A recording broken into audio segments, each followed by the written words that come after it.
Programa Novo Alvorecer, trazendo boas novas para você. Uma realização Assembleia de Deus de Caratinga.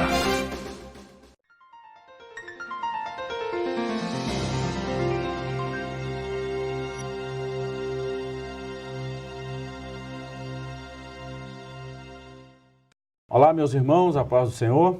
Estamos mais uma vez entrando no seu lar através dessa emissora e nós vamos estudar hoje a lição de número 8, que será falada no dia 25 de agosto de 2019 com o seguinte tema: a mordomia do tempo. Nosso texto-áudio de hoje está escrito na carta de Paulo aos Efésios, capítulo 5, versículos 15 e 16. Portanto, vede prudentemente como andais, não como nécios, mas como sábios, remindo o tempo, porquanto os dias são maus. Verdade prática: não se pode recuperar o tempo perdido, por isso é imprescindível aproveitar diligentemente o tempo que Deus nos concede. Nossa leitura bíblica em classe está no livro de Eclesiastes, capítulo 3, versículos de 1 a 8. Tudo tem o seu tempo determinado, e há tempo para todo propósito debaixo do céu.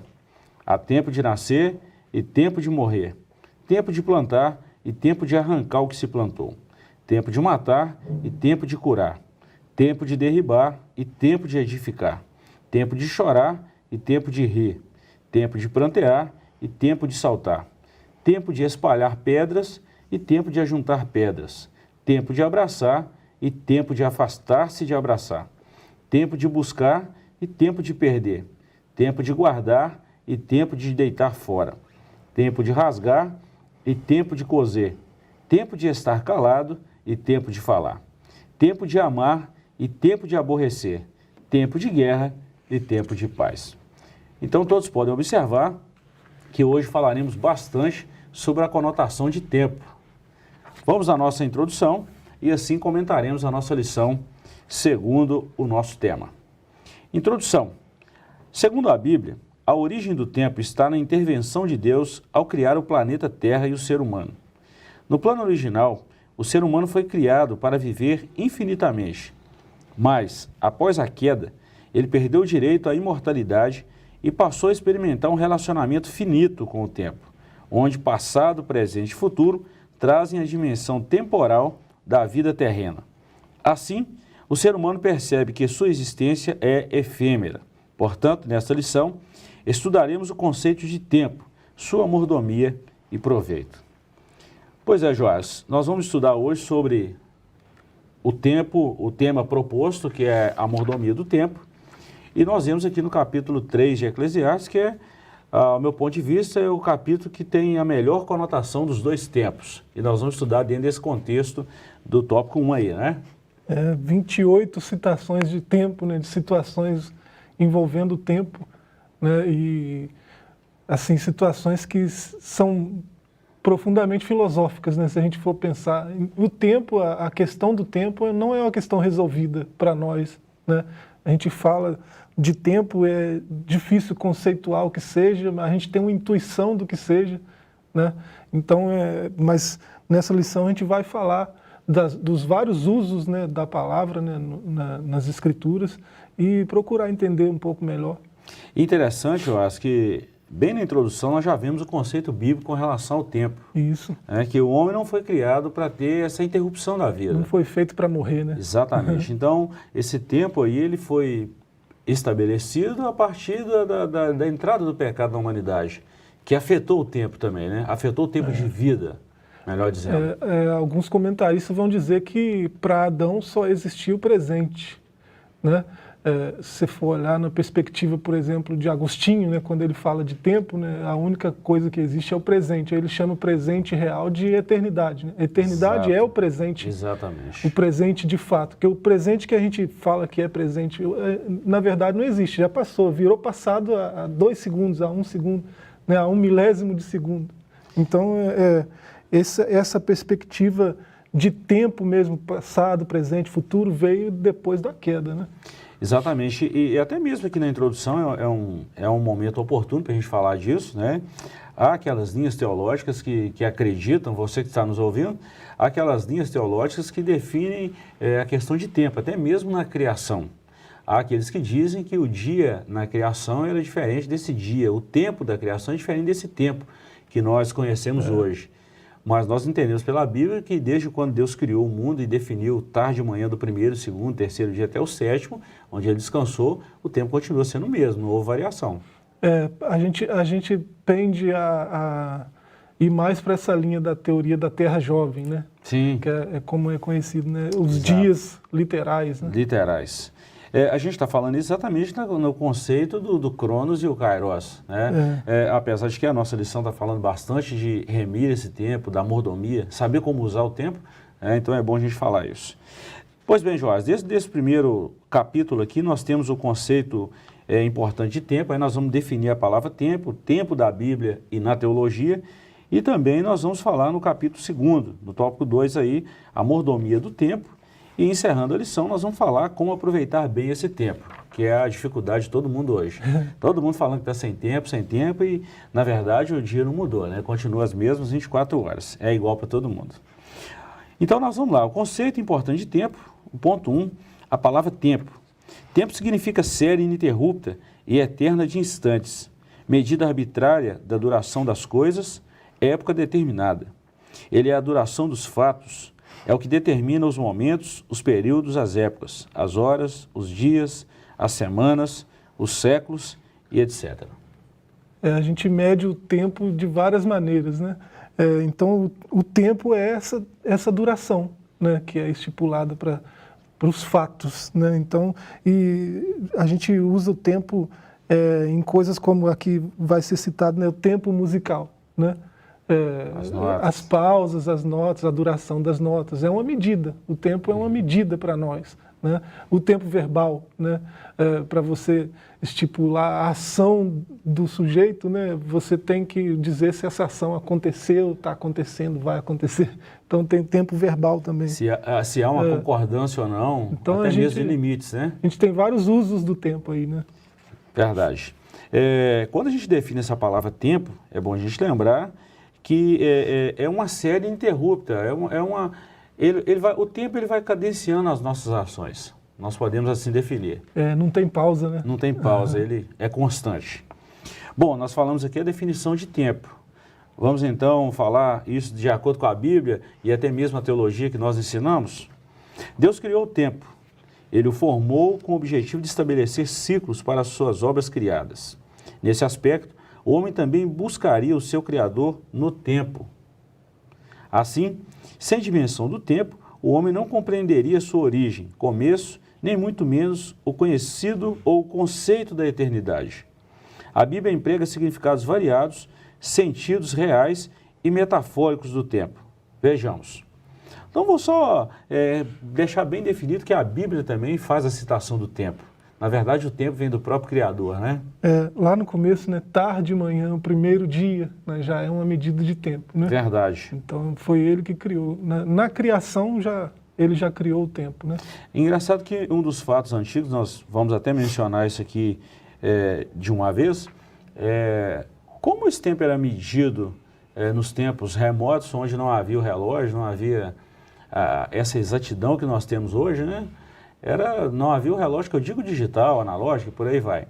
Tem muita coisa para pensar aí, né? Assim, antes da queda, antes do dilúvio mesmo, o tempo talvez funcionasse de outro jeito, né? Porque se você pensar que a camada de ozônio estava intacta, né? As condições climáticas eram totalmente diferentes. Perfeito funcionamento, né? Então, verdade. Como que o tempo passava? Não sei se era 24 horas, né? Engraçado que o registro mais antigo que nós temos de Bíblia, da Bíblia, né, com relação à marcação do tempo, é exatamente dos egípcios, né, naquela parte da Mesopotâmia e por aí vai. Pois bem, aqui nesse tópico nós vamos ainda falar sobre o Cronos e o Kairos, que são duas conotações de tempo que nós vemos aí em Eclesiastes capítulo 3. No princípio, a eternidade, nós vemos aqui uma diferença muito grande em Gênesis 1:1, no princípio criou Deus os céus e a terra, é uma questão de tempo, uma conotação de tempo, e vemos também a diferença de João 1:1. No princípio era o verbo estava com Deus. O princípio de Gênesis 1:1, criação terra. O princípio de João 1:1, nós estamos falando de eternidade. São duas conotações de tempo totalmente diferentes, né? Bereshit no Gênesis e Kairos no grego, né? Lá em João. O ato de criar e o tempo de Deus. Tudo isso aí está na eternidade, né? Esse princípio aí aconteceu lá na eternidade, né? Então, é um tempo diferente. A eternidade é um tempo diferente, né? Parece que o tempo, como a gente entende, ele é uma partícula minúscula da eternidade, né? Interessante, Joás, quando a gente fala de eternidade e correlaciona isso com o tempo, nosso tempo humano, nossa mente é muito limitada para entender isso. O Kairos e o Cronos, né? Nós vamos definir isso agora. O Cronos é o tempo que pode ser mensurado. Podemos até falar que é o tempo nosso, o tempo do homem. Enquanto que o Kairos é o agir no tempo de Deus. Isso. Sobre o Cronos é citado aí o Salmo 90, né? Sim. Verso 12 e 14, né? Ensina-nos a contar os nossos dias de tal maneira que alcancemos coração sábio. Né? Como ensina-nos a contar os nossos dias, é como o tempo funciona para nós. Né?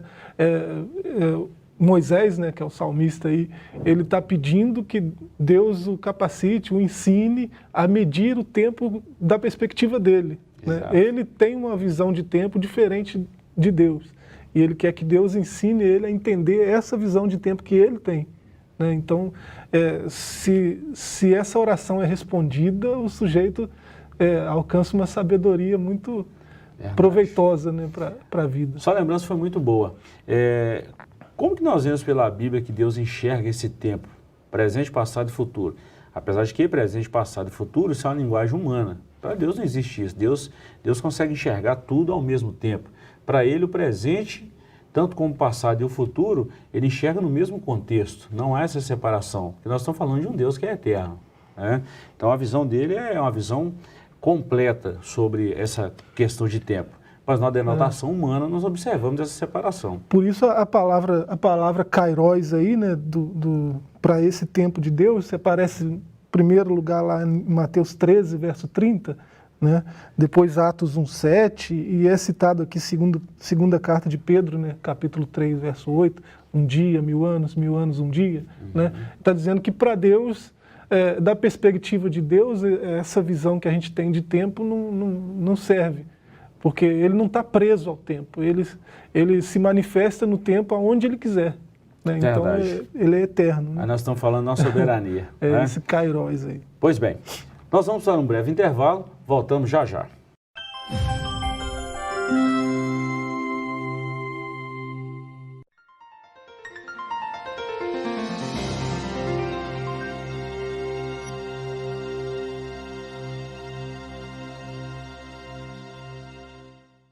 Olá, estamos de volta e agora nós vamos falar sobre o capítulo 2 da nossa lição de número 8, que nós estamos falando sobre a mordomia do tempo. Falamos no primeiro tópico sobre os conceitos importantes da palavra, a definição do tempo. E agora nós vamos falar sobre essa mordomia do tempo. Joás, quando nós falamos da mordomia do tempo, é a forma de como usamos o tempo. Isso. A forma que nós trabalhamos esse tempo. E hoje, nessa correria que está todo mundo nela aí, a maior reclamação do ser humano hoje é falar que não tem tempo. Nós vamos aprender agora que nós podemos gerir bem o nosso tempo, né? E lembrando do que a gente fala quando a gente está falando em mordomia, né? A gente tendo em vista lá aquela primeira aula, né? Tudo isso que a gente passa aqui é um presente de Deus, a vida é um presente de Deus, né? E a gente vai prestar conta um dia. Então, até do tempo, o uso que a gente faz do tempo, a gente vai prestar conta. Então, é preciso usar bem os presentes que Deus nos dá, né? Você voltou você foi bem feliz no seu comentário quando você falou da palavra mordomia, que é a própria economia, ou seja, economos, né? É como a gente trabalha isso, como a gente vai gerir isso. Então vamos lá, Joás, nós vamos falar no tópico 1 aí, do segundo capítulo aí, remindo o tempo, e depois nós ainda temos mais 2 tópicos, né? Contar o tempo e a apresentação de contas, que é o que você falou. Nós vamos apresentar isso aí, diante de Deus. O tempo é o único bem que podemos recuperar, que não podemos recuperar. Por isso, a palavra de Deus exorta-nos. Portanto, vede prudentemente como andais, não como nécios, mas como sábios, remindo o tempo, porquanto os dias são maus. Você destacou um negócio muito bacana, essa questão de remir o tempo.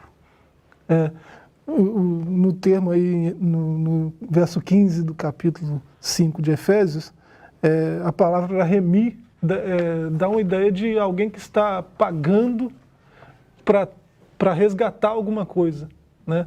Então eu dou um valor, né, demonstrando que aquilo que eu estou resgatando vale muito para mim, então eu dou um valor, uma quantia X para resgatar aquilo. Então remir o tempo é o resgate do tempo, né? Eu estou perdendo tempo, eu tenho que resgatar. Interessante que quando o apóstolo usa esse verbo remir, né, na sua forma original do grego bíblico, né, do grego comum da época, ele fala exatamente dessa conotação de algo que tem muito valor para ele. Tem valor. Que ele tem que aproveitar isso, ou seja, ele não pode desperdiçar. É uma coisa que nós não recuperamos mais um tempo perdido. Não pode ser negligenciado, né? Aqui tem um dado um tanto constrangedor até, né? O brasileiro gasta em média 9 horas por dia navegando, né? A média do brasileiro na web é a maior do mundo, né? 220 minutos a média mundial, né? Nas redes sociais. 220 minutos já é muito, né? O brasileiro 9 horas.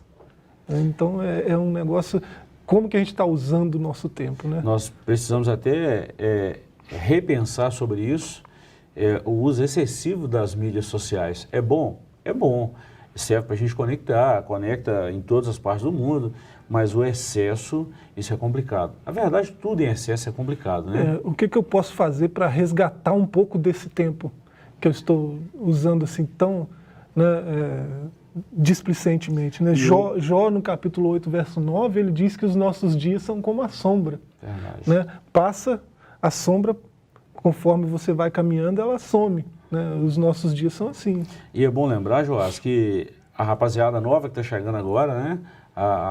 A classe infanto-juvenil já nasceu nessa geração conhecida como a geração Y.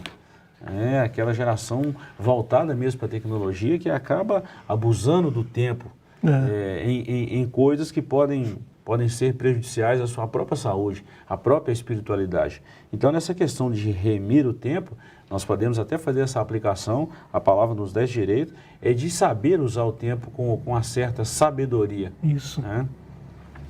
Pois bem, nós já falamos também no tópico anterior sobre essa questão de contar o tempo. Moisés foi enfático em pedir isso a Deus. E é o próximo tópico nosso em discussão. O salmista escreveu: ensina-nos a contar os nossos dias de tal maneira que alcancemos coração sábio. Interessante quando nós olhamos para a igreja, ou até mesmo para o mundo secular, vamos dizer assim, né? Nós estamos falando no contexto do ser humano, e nós vemos as pessoas com as cãs brancas, né? Os anciãos, a sabedoria, a experiência, fala muito alto com a contagem desses dias, né? Parece que a gente aprende a contar já tardiamente, né? E então a oração de Moisés aí no verso 12 do Salmo 90 é muito pertinente para o jovem até, né? Se você voltar um pouco antes do verso 12, lá verso 9, verso 10, ele fala que os dias do homem são 70 anos no máximo, né? Alguns mais vigorosos 80, né? Mas isso tudo aí é cansaço e enfado, né? Então ele está falando de como a vida é passageira, né? E como eu tenho que atentar para essa questão do tempo, para saber contar o tempo, para saber medir o tempo, né? Como eu tenho gasto o meu tempo, né? Eu não tenho capacidade de controlar o que eu não tenho capacidade de medir. Então, se eu medir, eu gasto tantas horas com YouTube, tantas horas com Netflix, tantas horas com Facebook, né? Eu sei quanto tempo eu gasto. O que eu posso fazer para usar só o necessário, só o proveitoso, o que não serve deixar de lado, né? O tempo hoje, Joás, é uma coisa muito discutida no mundo coaching, muito discutido hoje pelos gurus dessa triagem do tempo. Tem vários livros que orientam na gestão do tempo e até mesmo muitas pessoas hoje fazem cursos, pagam fortunas nessa gestão do tempo. Interessante que Moisés, através da Bíblia, do Salmo, que você já citou, ele nos ensina como buscar a sabedoria para gerar esse tempo, para administrar o tempo, para gerir o tempo. E interessante que Moisés foi um homem que viveu 120 anos. A primeira fase da vida dele, com 40 anos, ele pensou que era alguém, sabia tudo, estudou nas melhores faculdades da sua época, foi preparado para ser um faraó, quem sabe, né? Há quem diz. Aos 80 anos, ele foi chamado por Deus lá no monte. E aos 120 anos, ele estava com toda a experiência, quase no final da sua vida. Podemos observar que há quem diz que o homem passa a viver depois dos 40, né? Exatamente pela sabedoria, pela forma de gerir esse tempo. É muito bacana quando nós lemos isso na Bíblia, né? A Bíblia tem vários exemplos nesse sentido, né? De gente que aprendeu a medir o tempo e a fazer bom uso dele, né? Moisés é um desses exemplos aí. Verdade. E além de nós sabermos contar o tempo, ou termos a ciência que esse tempo está sendo registrado na eternidade, né, que prestaremos conta a ele, nós precisamos atentar para isso. O que fazemos com o nosso tempo? É algo abençoador ou é algo prejudicial? Nesse termo de a prestação de contas, a nossa lição consta isso, que um dia nos apresentaremos diante de Deus a fim de prestar conta dos bens espirituais e materiais que Ele nos concedeu. Tudo que administramos com relação ao nosso corpo, às faculdades físicas e emocionais, daremos conta a Deus. Sim, o Criador nos cobrará acerca do que fizemos com o nosso tempo. Tem um imperativo do mestre lá em Lucas 16, né? No verso 2, ele presta conta da tua mordomia. Presta conta da tua mordomia. Nós vamos fazer uma prestação de conta, né? Do uso que nós temos feito do que Deus tem nos dado, né? 2 Coríntios 5:10, nós vemos lá o tribunal de Cristo, e isso acontecendo, né? Os mordomos prestando conta da onde mordomia. as nossas obras serão julgadas. Ou seja, as obras elas vêm do advento do tempo. Tem uma correlação. Tudo acontece no tempo. Verdade. Interessante, Joás, que dentro dessa prestação de contas, até mesmo você citou sobre o tribunal de Cristo, quando Paulo escreve, né, aos Coríntios, aos Romanos também, ele fala sobre isso. Quando ele fala também aos Tessalonicenses sobre a questão da vida eterna, ele fala exatamente dessa questão, dessa conotação de prestação de contas. O que nós fazemos aqui é como diz um famoso general romano, o que nós fazemos aqui ecoa na eternidade. É o tempo. Então, se a gente tem essa dificuldade de lidar com o tempo, né, de contar o tempo, sabendo dessa responsabilidade que vamos ter que prestar contas, vale a pena esses livros que o senhor citou há pouco, né? Por exemplo, Christian Barbosa, né? A Tríade do Tempo. Um dos gurus, né, da gestão do tempo. Vai ajudar, quem tem essa dificuldade, vai ajudar muito, né? Separar o que é urgente do que é importante, do que é circunstancial, né? E fazer um uso melhor do seu tempo, né? Porque vai ter que prestar conta. Eu vou fazer uma aplicação clara disso.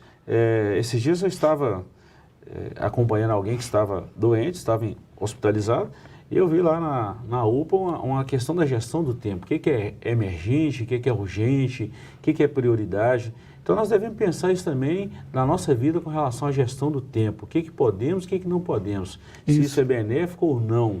Né? Até mesmo para abençoar outras pessoas. Dentro dessa prestação de contas. Pois bem, nós vamos para mais um rápido intervalo e voltamos já já.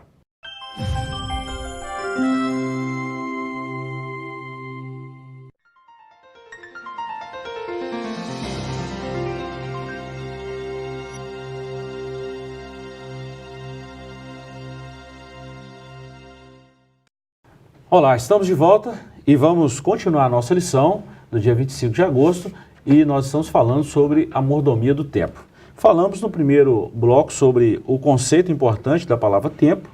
No bloco passado falamos sobre a mordomia desse tempo, a forma de gerir o tempo. E agora nós vamos falar como aproveitar bem o tempo. Joás, dentro desse contexto aqui agora, nós vamos falar de usar esse tempo para Deus, usar esse tempo para nós mesmos e usar o tempo para a nossa família. Parece que tem tempo demais, né? E ao mesmo tempo não. Para Deus, para mim e para a família, né? Usar o tempo para Deus, né? Trazendo a lembrança de Oséias 10:12, né? É tempo de buscar o Senhor.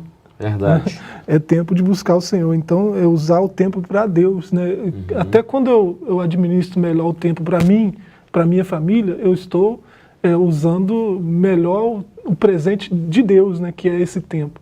Né? Então, eu gosto quando você falou, eu gosto quando você trata esse assunto, né? Quando a gente trabalha ele, e a gente fala dessas prioridades na vida.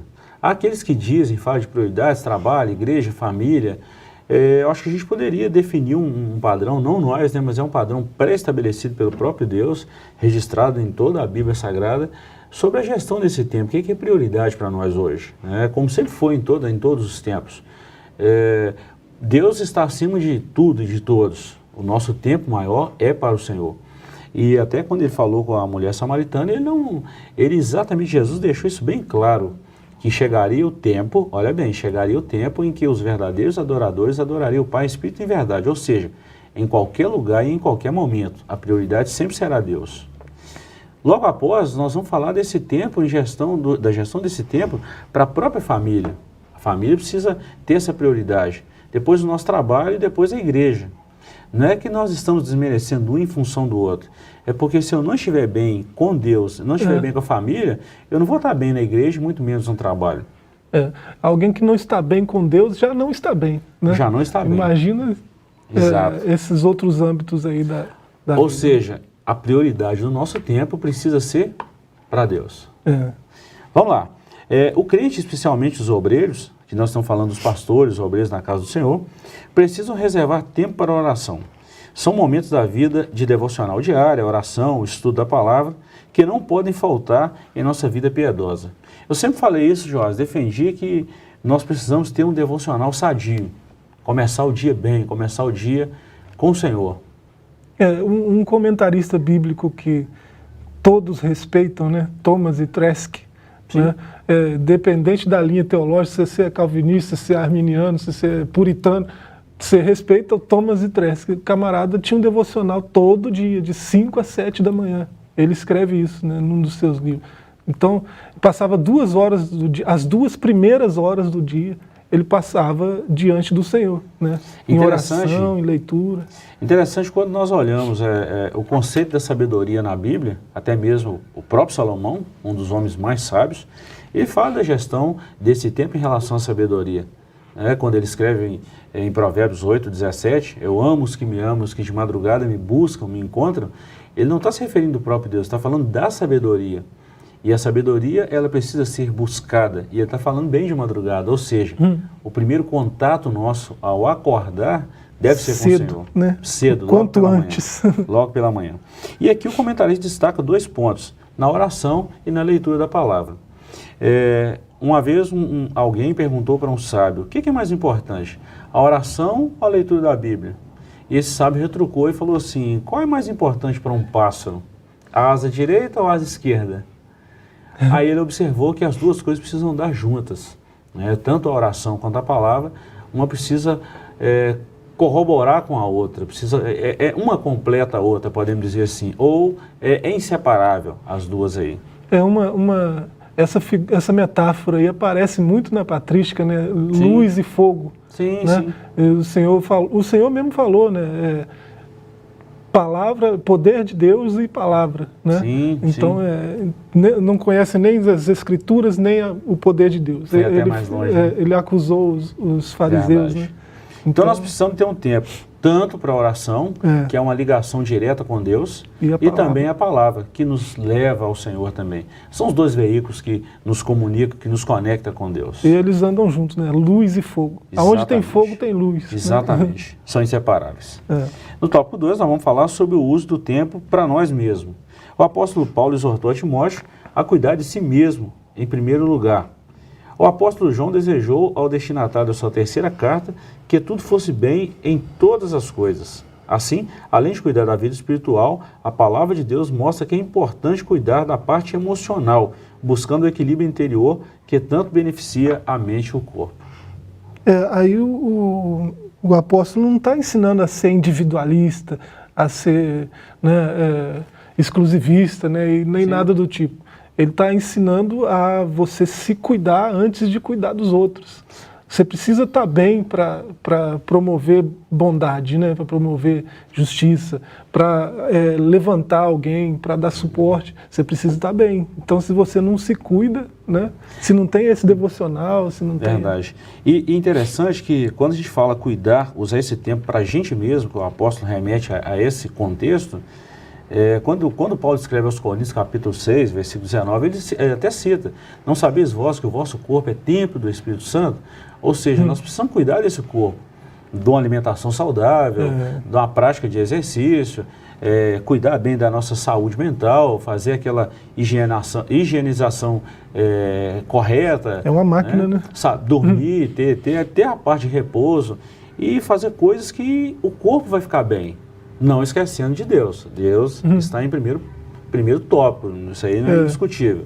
Mas quando a gente fala de cuidar desse tempo para a gente mesmo, nós precisamos cuidar da nossa saúde, ir ao médico, fazer os exames periódicos e por aí vai. Mas fazendo isso a gente honra a Deus, né? Exatamente, nós estamos cuidando daquilo que Ele criou. Nós estamos na mordomia, né? E por último, usar o tempo para a família, que hoje está uma correria doida, se a gente não vigiar, nós não temos tempo muitas vezes para congregar. Muito menos para a família. Há líderes que têm tempo para a igreja, para viagens, seminários, conferências, convenções, mas deixa a família para segundo ou terceiro plano. Ou seja, ganha o mundo inteiro e perde a sua casa. É um contexto triste, né? É uma coisa muito assim, trágica, né? Terrível. Alguém que levanta os outros, alguém que alcança multidões e perde os de casa, é um negócio muito trágico, né? Joás, eu sempre costumo dizer isso, que nós precisamos ser bons em casa e depois nós refletimos essa bondade que é um fruto do Espírito, as pessoas que estão à nossa volta. O primeiro que precisa ser alcançado é a nossa família e depois as pessoas que estão à nossa volta. E assim, se o sujeito for displicente, né, no cuidado, na mordomia do tempo, ele não vai conseguir ter tempo para a família. É impossível. E tem que saber gerir o tempo para separar esse tempo para a família, né? Na sua organização do tempo ali tem que ter esse espaço para, já que alguém que tem uma agenda mais corrida, né, tem que ter um horário determinado, esse aqui é da família. É quase que montar uma planilha para isso, né? Definir às 7, às 8, às 10 e por aí vai. Concluindo a nossa lição, nós definimos, ou o comentarista, a própria lição, define que, após a queda, o homem passou a experimentar as agruras e os pesares da ação do tempo. Antes não tinha isso. A partir da queda, o tempo começou a ficar limitado para o ser humano. Veio a envelhecer, a enfermar-se e finalmente a morrer. Mas, agora em Cristo, somos exortados a remir o tempo, aproveitando-o de modo a glorificar a Deus e honrá-lo enquanto estivermos na terra. Com os nossos olhos voltados para Sião, ali, junto ao Pai Celeste e ao Cordeiro, desfrutaremos plenamente da vida eterna. A morte não terá poder sobre nós. Ou seja, o tempo será novamente restabelecido ao estágio original, quando era o propósito de Deus na criação do homem. O nosso grande algoz aí, né, a morte, né, vai ser o último inimigo a morrer, né? A ser destruído. E quando ela destruir, essa prisão do tempo não vai mais ter efeito nenhum sobre a gente, né? A eternidade vai estar diante de nós, né? É isso, meus amigos. Chegamos ao final de mais um programa. Desejamos a você toda a bênção de Deus na sua vida e que você saiba aproveitar muito bem o seu tempo. Até o próximo programa. Deus te abençoe e até lá. Programa Novo Alvorecer, trazendo boas novas para você. Uma realização Assembleia de Deus de Caratinga.